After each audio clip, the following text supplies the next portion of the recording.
Hey, what's going on? Welcome back to Iron Anchor Cycles. So I think this is the moment that everybody's been waiting for, myself included. I think today is the day that we get this O2 Dyna totally buttoned up. We've got a couple cool things to put on and then a lot of little finalizing pieces. So I'm just gonna get started on it. Just to give you a brief overview of what's to come. We've got a pipe to put on, we've got an air cleaner, we've got to get the battery box and battery reinstalled. Bunch of foot controls, a couple other little pieces, obviously a seat. So that's what's coming up in this video. So if we're lucky, we'll hear this bike start at the end of this video. That's my hope. We'll see how it goes. One more quick little follow-up is we did do a couple of things off camera that I said I was gonna do at the end of the last video. If you missed the last one or the rest of this series, I'll leave a link up here where you can go and check that out and get caught up and come back here. But to fill everyone in who has been watching along, we did get our new replacement throttle and idle cables in, so these are on. Got the front brakes plumbed because I finally got the mount for our little reservoir here for the Brembo RCS master cylinder, so that's plumbed up. We also put on the Bung King crash bar and the Big Bear motor mount. So did all that stuff off camera just to keep things moving along while we were waiting on other stuff, but now we've got everything we need and we're ready to go. Oh, I missed one part that I mentioned in the last video too. I believe the new hardware for our shocks are supposed to arrive via, I think, the post office today. So hopefully, while I'm in the midst of working on all this, those show up and we can get these shocks finalized too. Like I said, I'm trying to get to the finish line today. We're leaving for Daytona in a couple of days and we've got basically no time to get this done. And we've got 1, 2, 3 other bikes all going to Daytona that all need to get done as well. So it's a mad dash to the finish line at this point like it is every year. So we're just gonna start cranking away and get to it and bring you guys along. So let's go. All right, here's our pipe all unboxed and ready to go. If you're expecting something different than an HPI 2-in-1, well, you're gonna be disappointed. That's what we got. But a little bit extra on this one. The pipe also went to NBP and got high polished, and Nick killed it on this just like he did on the wheels. I'm not gonna touch any of this stuff, but I do wanna just get it a little closer here so I can show you. Sorry, the light in this corner of the shop is not great since we put the powder coating room in. You'll get a better look at it when it goes on the bike. But I wanted to show you too, we sent the bracket and the clamp to get polished as well. Look at these guys. So there's the bracket and then even the clamp. So he managed to polish this up. Man, the light really sucks over here. He managed to polish this all up, but even did the nut and the head of the T-bolt on the clamp. I mean, how cool does that look? I don't think I've ever been excited about a clamp before, other than this one. So my job now is to install this without fucking it up. So the first step is gonna be, we've got a little bit of assembly to do over here. I've got to get the exhaust flanges on along with the lock rings. And I've got to get the plugs for the O2 sensors installed because obviously carbureted bike, no O2 sensors. At that point, we'll go over to the bike, we'll get the bracket put on, I'll get the gaskets put into the heads, and we should be at that point ready to start getting the head pipes on and then put the muffler on and get it all buttoned up. So start by getting this stuff prepped, then we'll head over there.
All right, well, I think I've said this about 100 times in this video series so far, but holy shit, does that look good.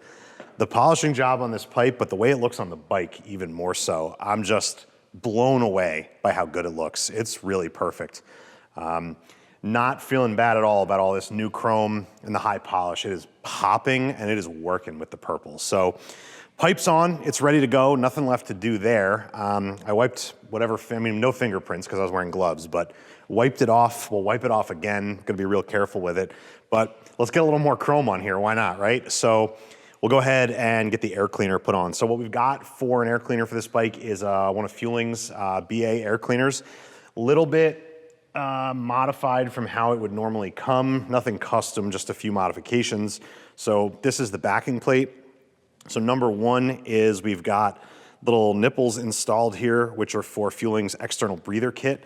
So the breather lines, normally we get routed down with some filters. We're gonna do things a little differently on this one, but gotta just move some set screws around to change the passage of the air from going into the air cleaner, going out to these little nipples. So that's taken care of.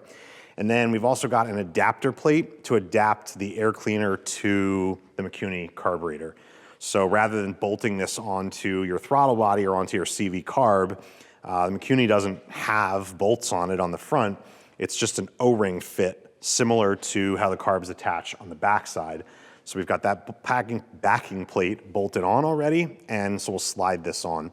So I've got a couple of things we got to do here. Might as well just get started. I've got O-rings here for our breather bolts. Just get those to sit down in there. And I've got two more for the other side.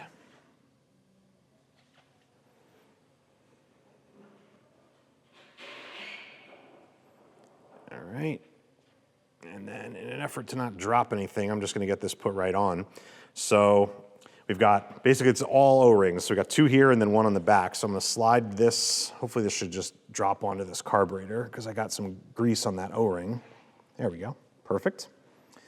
And now just got to slide our breather bolts through and get them started. So I've got red Loctite on these guys. Go ahead and start one.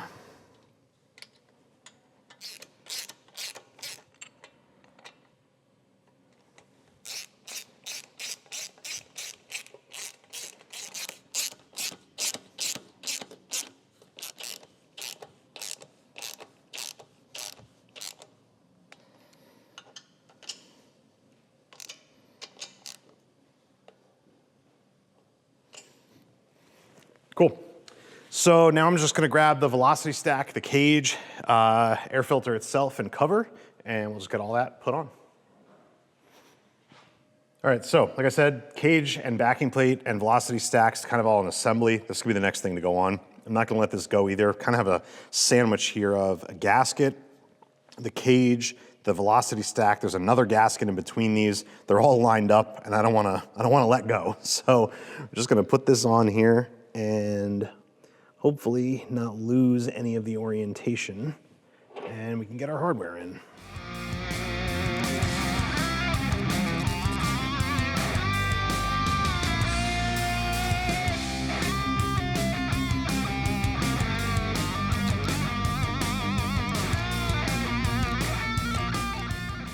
All right, next to go in is the air filter itself, and it's also got a kind of a neoprene gasket that goes behind it. For what reason, I have no idea.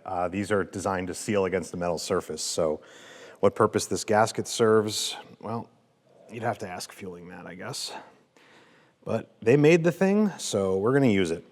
One little thing you wanna do is most air filters, all air filters, are gonna have a seam on them. So in different filters you can do, or different air cleaners, you can do different things with them. In this case, I'm gonna line the seam up with one of these ribs so that you can't see it from anywhere. All right, got that in. And last piece of the puzzle is gonna be the cover.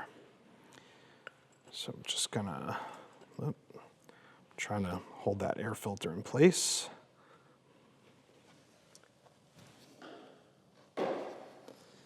see. Okay, got that clocked.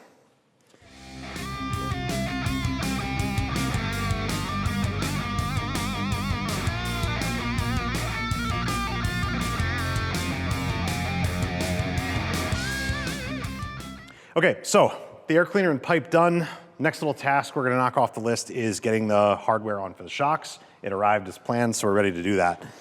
So this is what we were waiting for. This is our upper mount and our lower mount. Like I said, these came from Ramjet. These are pretty generic, just very large ARP hardware. The bottom certainly is just generic ARP hardware.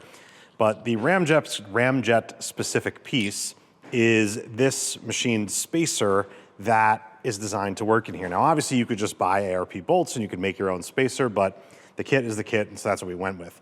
This is a direct bolt-on for late model Dynas. It requires a little bit of modification and a little bit of figuring out for the early Dynas. The middle Dynas, this won't work on at all. I think that's the 06, 07 bikes, but don't quote me on that. You can go check their website. The information is there. So what we need to do on this, and it's the same thing as what you would have to do if you were trying to install these Legend shocks without using this hardware. And what we need to do is machine off this flange back here. So sorry, let's see if I can get the camera to focus there. So this little locating flange needs to be taken off. Now I say machined off. We're gonna do it on the lathe because I've got one and I like to play, but you obviously could do that with something else. This isn't a super precision part. Obviously, you want it flat, but you could probably, grind this off, sand this off, cut it off. Lathe is the best way to do it, but you could do it other ways. Just for the sake of comparison, let me show you how Legend wants you to install these. If you watched the last video, you already know what I'm talking about, but just in case anyone missed that, I'll show you that as well. Okay, so this piece right here is straight from Harley. Hopefully you can see by the fact that the lock patch is still on here. These are unused, so these were meant to go on a bike that was getting Legend shocks put on it. So what Legend tells you in their instructions, and it's been this way forever, and I don't know why they don't update it to make it more clear, but they say if you want to run their regular old shocks on an early Dyna, you need to buy this piece from Harley, and because it comes from Harley, it's more expensive than it should be, and they just tell you go ahead and install it, put the spacers in, and you're good to go. It's not going to work because it's got this hex on here. Now this is different than what's there on the spacer I just showed you. This one's a hex, the other one's round. Doesn't make any difference, it's in the way. This is not gonna sit flush into this hole, and you need to take this off. And honestly, because this has a stud sticking through it, you really need to do this on a lathe. You're not gonna do this, I mean, I guess you could. Somebody's gonna write in the comments, I'm real good with a die grinder and I got in there and did it, fine. A lathe is the way to do this. Not hard to do with a lathe. This is not hardened steel or anything like that. Definitely doable and it'll definitely work. I just don't know why Legend can't call it out and tell you that the thing they're telling you to buy isn't actually gonna work. What you're better off doing, don't waste your money on buying this dumb thing from Harley. Either get an upgraded bolt kit like this, or if you don't wanna spend the money, just go get yourself some generic bolts and spacers and put it on. You don't need, this doesn't need to be tapered, you can use a spacer. And if you're unsure about what those spacers are, buy yourself a frame slider kit like from Bun King, and they'll bolt these right on because their spacers work because everything is just on a big bolt. So there's a lot of ways around it. Legend's suggestion, I think, is the worst one of all of the options. So anyway, that's just my little PSA for today. So let me put this junk aside and we'll get this done. Now, I'm only gonna show you guys the right side. Just understand I'm gonna do the same thing on the left. I just don't wanna waste time doing the same thing twice on camera. So let's go ahead and get this off. First, I'm gonna get the height of the bike adjusted so that we are not totally on the tire and not totally off the tire. I just wanna take the weight off the suspension, so that feels good. So presumably our shocks should be at the bottom of their travel, but there should be no weight pulling on them. Hopefully, if I got it right. All right, now these shouldn't be super tight because I just temporarily installed them. There's one.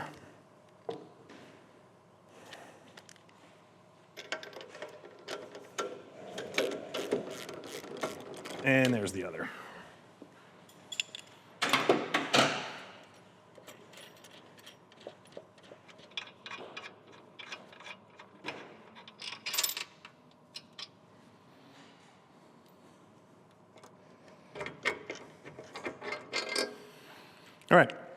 So I'm just gonna take this temporary hardware and put it aside.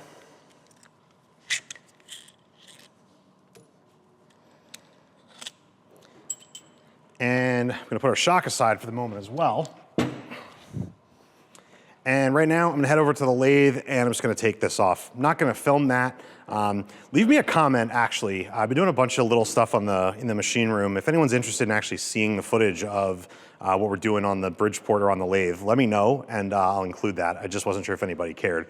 I'm by no means a machinist or an expert. I'm a complete amateur with that stuff, so certainly not gonna tell anybody how to do it, but if you're just interested in seeing somebody figure it out, let me know, and I'm happy to film it. So let me go take care of this, and I'll be right back. All right, that's done. So there's that piece with the little locator machined off. Good to go. So I'm just gonna get everything assembled on here now.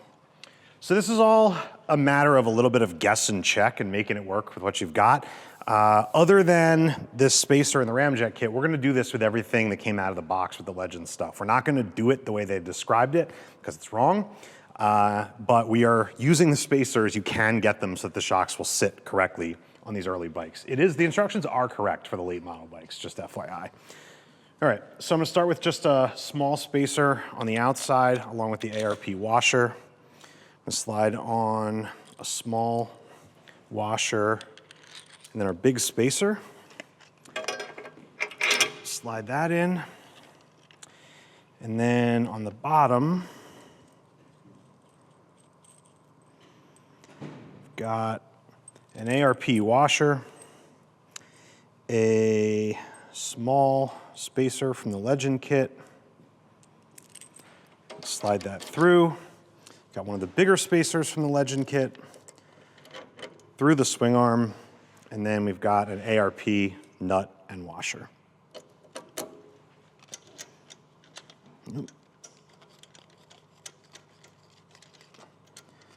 All right, and then I've got a nut and washer for the top. Get those started. All right, so I'm just gonna add some Loctite onto each of these, and then I'm gonna get them torqued down.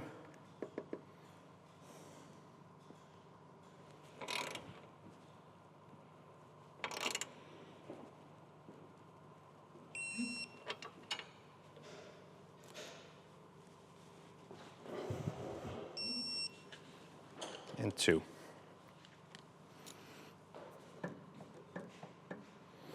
Cool. So a little gut check I was just doing there. On these Legends, they got these like Heim joint kind of spherical bearings in there. Just want to make sure they can still move, that you didn't restrict their travel at all. And we're basically done. I'll give you guys a view from the back of the bike after I do the other side, and you can kind of see how it sits and see that they're even. And we'll find some more stuff to knock out. We're just cruising right along today. All right, so got the left side on as well. As you can see, hopefully from the angle the camera's at, got them both on and even. They both look straight.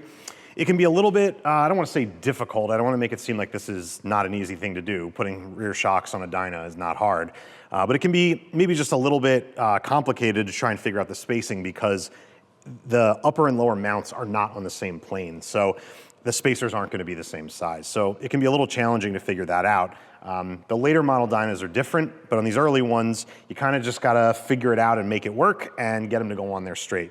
Hopefully I've showed you it's not that hard. You just have to be a little bit creative. So in any event, our shocks are pretty much done. We still have to do the setup on them. And for my purposes, I've left Legend's little tag on here that says make sure you set the sag on these so we remember to do it. We're gonna want Jeff here to get on the bike so we can do that measurement. So we're gonna leave that tag on there and we're gonna leave these as they are for now. But let's keep humming along. All right, got a set of chrome Thrashin P54 pegs to go on here. And we've got, of course, ARP nut and bolt to hold them on, along with new shims to go in there. So let's get this put on, move over to the other side, do the same thing.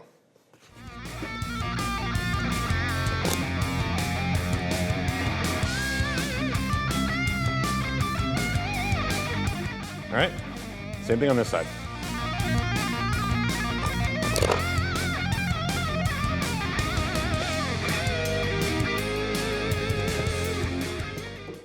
All right, with that done, we can go ahead and get our shifter linkage components on here. So got a few more chrome Thrashin parts to go on. We've got a chrome shifter linkage along with ARP hardware.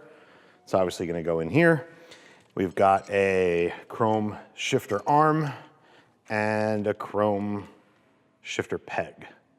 So go ahead and get all this stuff prepped. I'll get this old linkage off of here and we got to put on. All right, so here's our new linkage to go on. One thing, I'll give credit where credit is due for Thrashin on this. They did what a lot of people skip, and rather than use both regular right-hand threads on both sides of this, one side is a left-hand reverse thread. So what that means is, with the eyelets being held in place, like on the bike, you can just spin this to open and close it, which is awesome for several reasons. Number one is it means you don't have to set the length on this before you put it on. You can just throw it on there and then set your length and lock it down. The other thing is it gives you the ability to adjust the length of this while the pedal is on, so you can get that lever exactly where you want it rather than have to take it off, put it on, take it off, put it on. So anyway, we'll go ahead and get this put on. We've got the ARP bolts that come with it. A little bit of Loctite on this back one.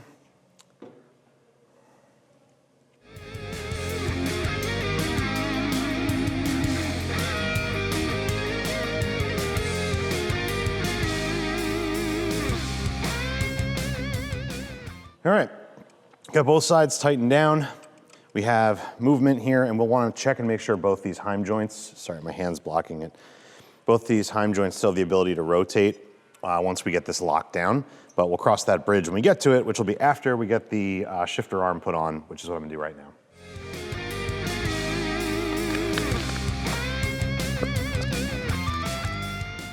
All right, so just by sheer dumb luck, we've got the linkage set at exactly a point where one of the splines lines up to get this parallel, which is where I wanted to put it. So I'm gonna go ahead and put the shifter peg on, and then we'll do any tweaking on this that we need to, and then we'll tighten it down.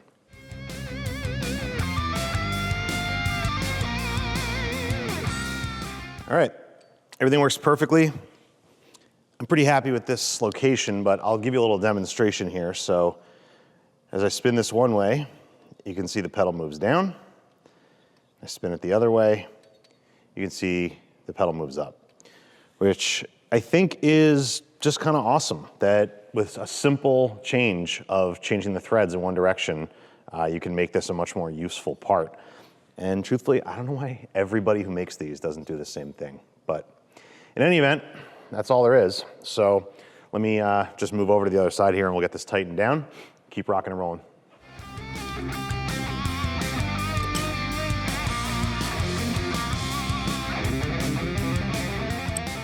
Okay, so got both jam nuts tightened down. You can see the linkage still has play in it, and it's still gonna move just fine. All right, so we are done with foot controls. I think it's time to get some fluids in this thing.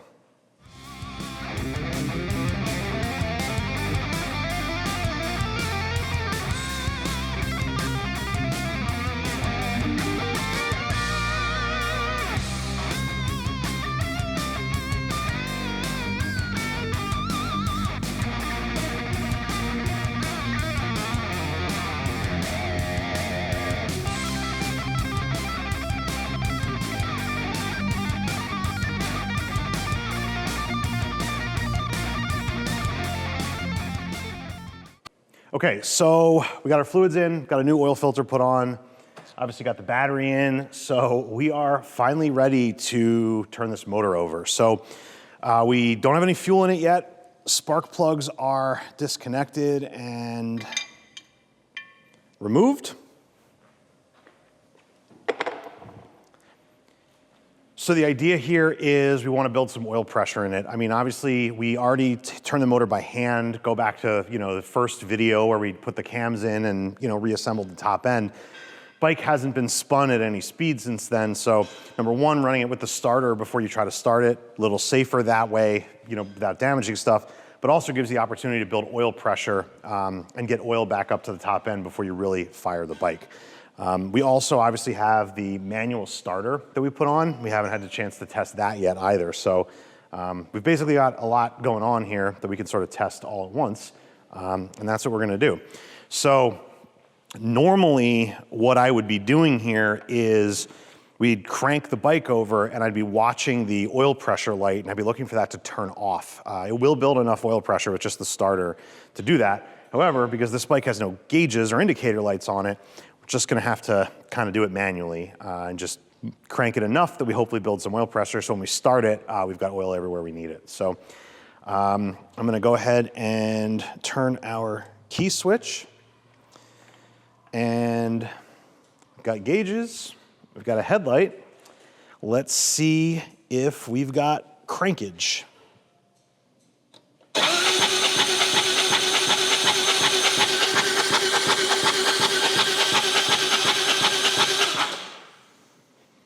All right, so that's exactly what we were hoping for. Motor sounds even, no noises, no any kind of nonsense like that. The button works as it should.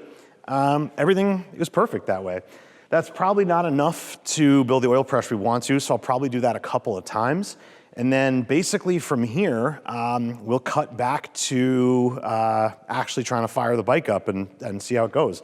I think everything's gonna be great, so I'm looking forward to it. So we'll do that, we'll throw some gas in it, and we've actually got like 2 more little teeny tiny parts to go on here too. So maybe we'll throw those on before we fire it up, I don't know. But stick around, you don't wanna miss the last couple of details to go on here. So we'll do it. All right, we got fuel in the tank, we got spark plugs in, we should be good to go. Now, it's my assumption this is gonna take a little doing because we've got a vacuum operated petcock and there's no fuel in the carburetor. So we're gonna have to crank it some to get the fuel to leave the tank and get into the bowl in the carburetor, but hopefully once we get fuel to it, it'll go. I'm not sure where we're at on the idle adjustment or any of that, but I guess we're just gonna go for it.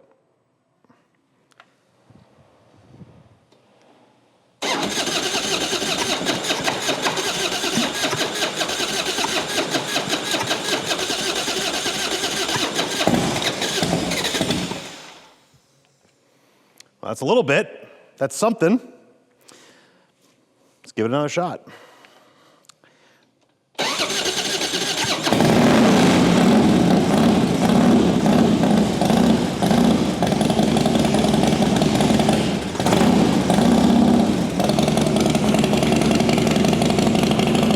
She's alive!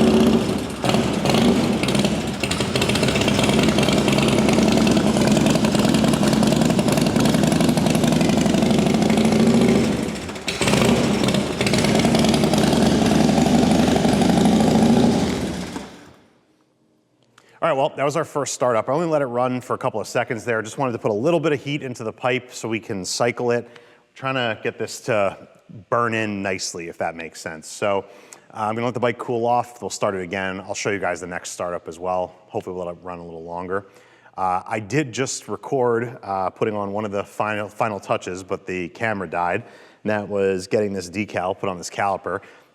It's little touches, but honestly, it looks so much better to me now, just filling in that spot. Obviously, it's gonna look better with a decal on it, but anyway. So let's go ahead and we'll do the same thing on the front calipers. Then I got one more finishing touch to put on this bike.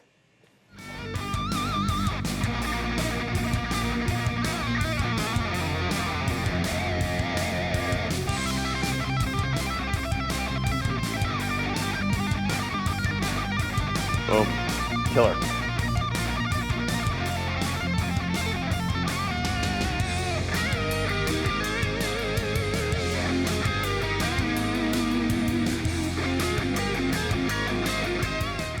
All right, well, there's obviously still one critical piece missing from this bike.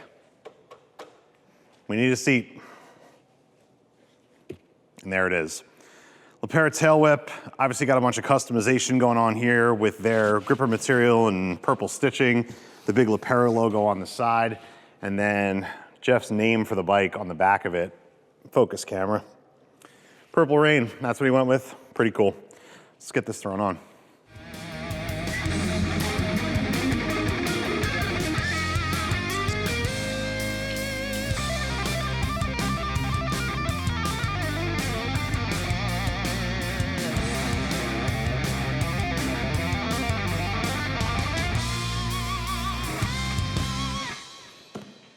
All right, we got a seat.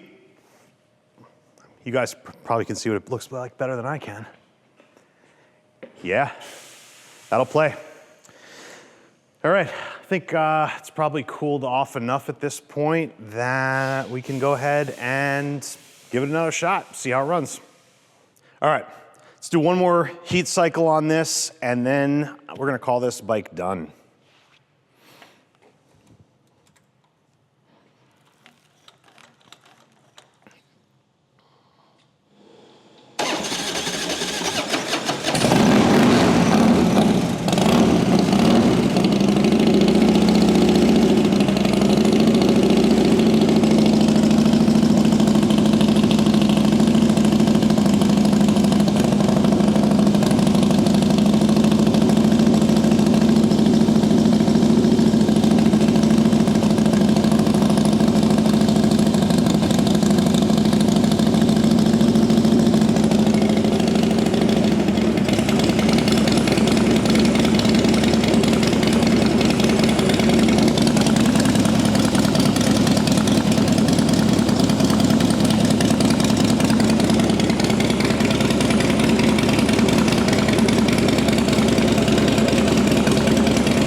All right, well, that is all of the button up on this bike complete. We just had a couple little things we needed to knock out in this video. Pipe, air cleaner, getting the shocks final mounted, little controls, and put gas in it and get it started. It feels like we have come a very, very long way. It's come together very quickly here at the end, but this has been a several month-long process from where we started all the way back in. I don't know when the first video on this bike was, maybe had to be December, I think. And now we're just at the end of February. So it's how winter projects go. We take things slow, we make sure we have everything we need, and be methodical and detail oriented about everything.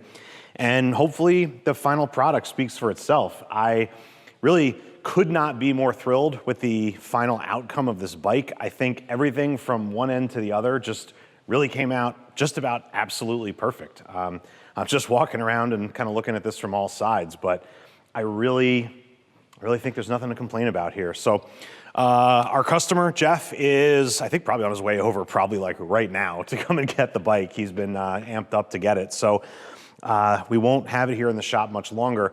Hopefully, we'll see it again in the near future. This is not how I like to deliver a bike, where it just kind of runs for a couple of minutes and then, out the door it goes. But he wants it and he wants to take it, and I don't blame him.